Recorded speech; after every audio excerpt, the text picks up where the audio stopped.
Video, we'll show you how to perform an ultrasound scan of the abdominal aorta. The most common reason to perform a point-of-care scan of the abdominal aorta is to check for an aneurysm. We'll talk about that a little later, but first we'll go over the basics of how to perform a scan and some relevant anatomy. The abdominal aorta is retroperitoneal and closely adjacent to the inferior vena cava.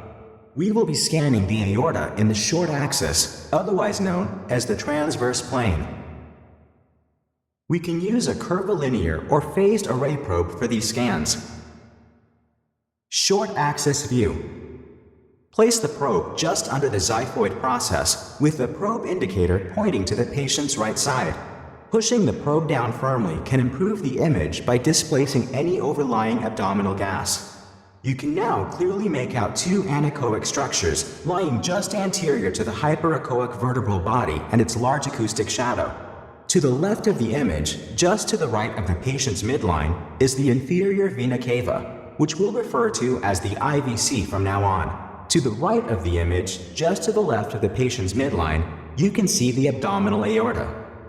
The IVC has a thinner wall than the aorta and can usually be compressed quite easily with the probe. In contrast, the aorta is thick-walled and almost impossible to compress, remaining circular under the probe. It also pulsates much more noticeably than the IVC. Let's now take a look at the branches of the abdominal aorta. We will scan the abdominal aorta and its branches from proximal to distal. As the